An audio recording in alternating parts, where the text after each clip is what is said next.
What if your life is just code in a simulation? Greg Whittle, a talented but unrecognized left-handed artist, works as a technical support consultant at a small company. Unseen and unappreciated, he fills his time drawing intricate imaginary worlds on paper, secretly tucking these sketches into his briefcase. His personal life is strained. He's divorced and maintains only infrequent contact with his children. One workday, Greg's daughter Emily calls, inviting him to her graduation. Eager to avoid his ex-wife, Greg asks Emily to reschedule a separate, private meeting.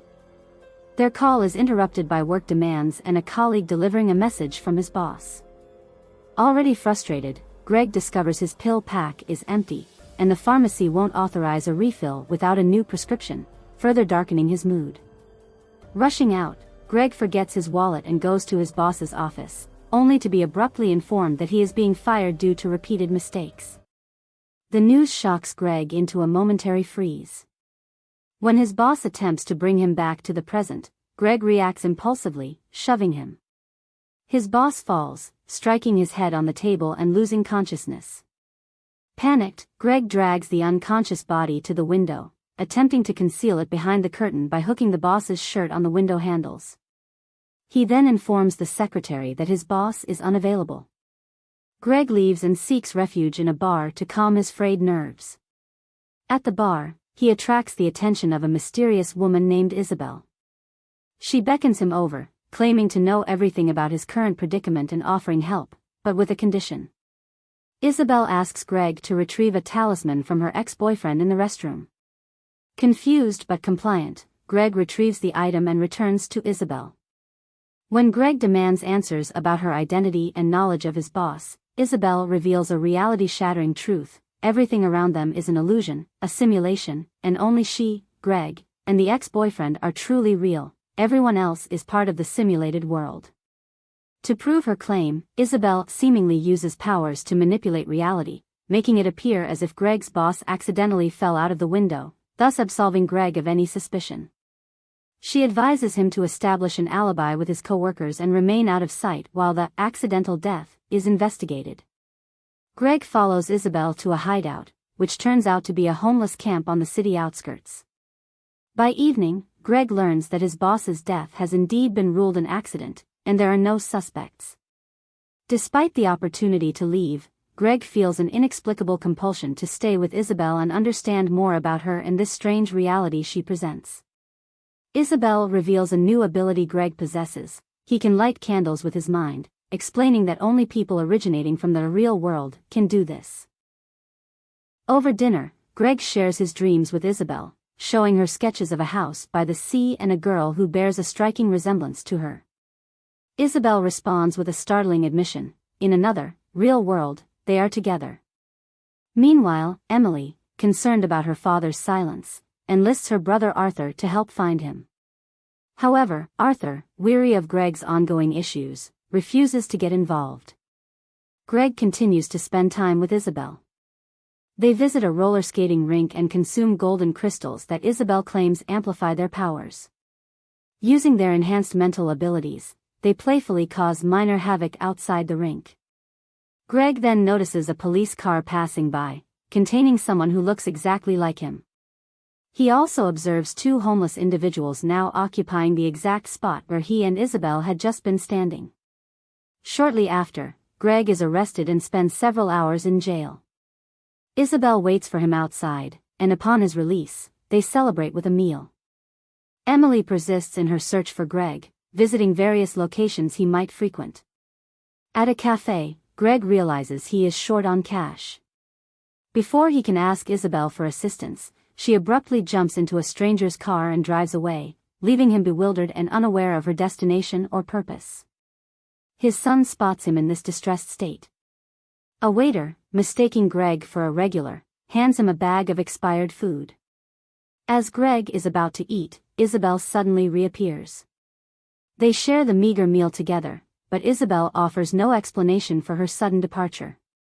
Isabel, seemingly unfazed by her unexplained absence, quickly formulates a new plan. She takes Greg to a rundown neighborhood and instructs him to wait outside while she purchases yellow crystals. Emily, coincidentally passing by in a taxi, spots Greg. She pleads with him to come home, handing him a photograph and her phone number, urging him to call. Isabel, returning displeased by this encounter, dismisses Emily as not being real and offers Greg more crystals, suggesting they will help him forget the unsettling encounter. Greg initially declines, but when a menacing thug suddenly appears, seemingly out of nowhere, he reluctantly uses his newfound powers after consuming the crystals. In a moment of distorted perception, he believes he has telekinetically lifted the thug's car. The following morning, Greg awakens at Isabel's camp, finding her gone. Gathering his drawings, he decides to reach out to Emily, leaving a message on her answering machine. When he returns to the camp, he finds Isabel in tears, worried that he had left her.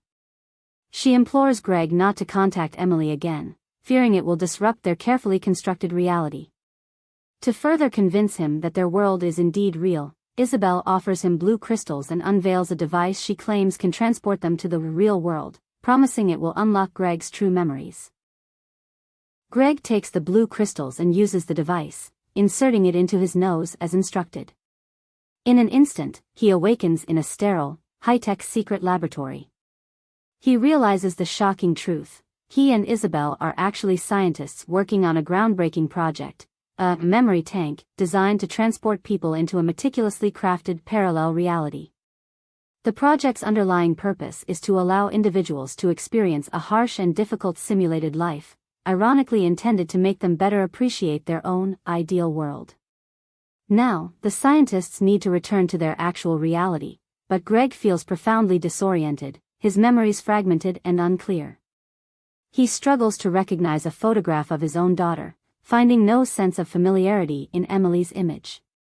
In this real world, he is indeed in a relationship with Isabel. She invites him for a walk through a breathtakingly beautiful city, where living beings and ethereal spirits coexist peacefully. The place feels like paradise to Greg, especially when he sees a magnificent palace by the shore that uncannily resembles the house from his recurring drawings.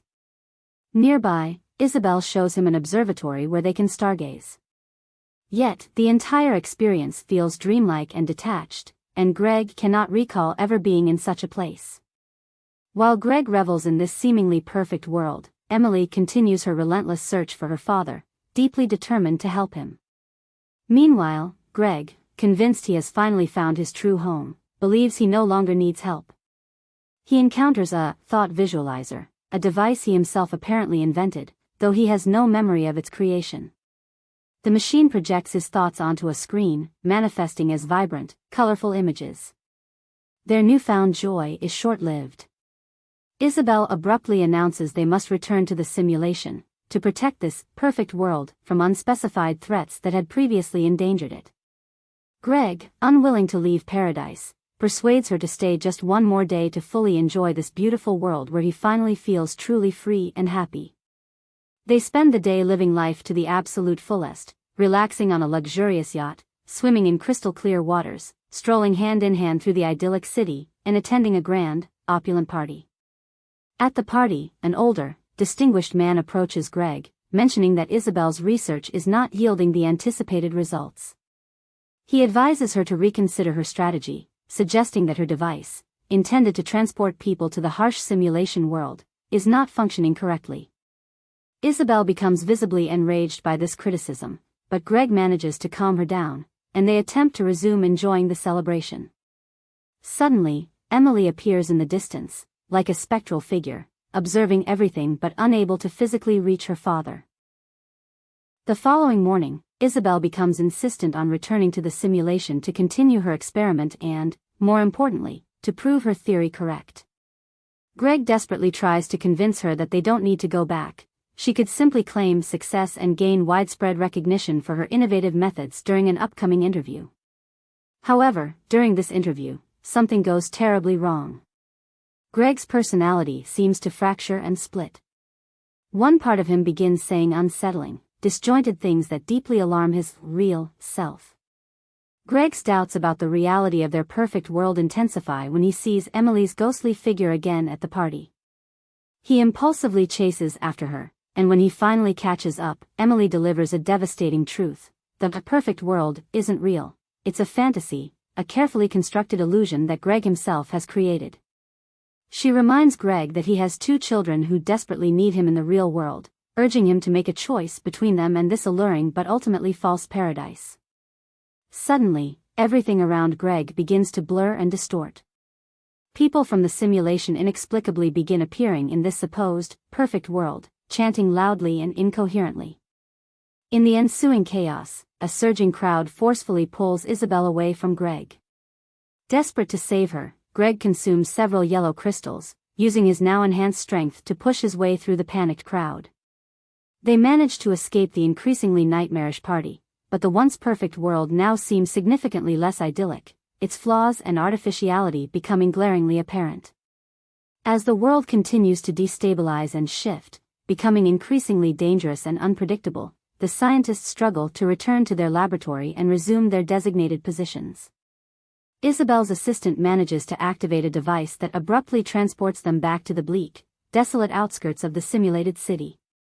Now back in the harsh, gritty, real world of the simulation, they urgently search for the crystal dealer.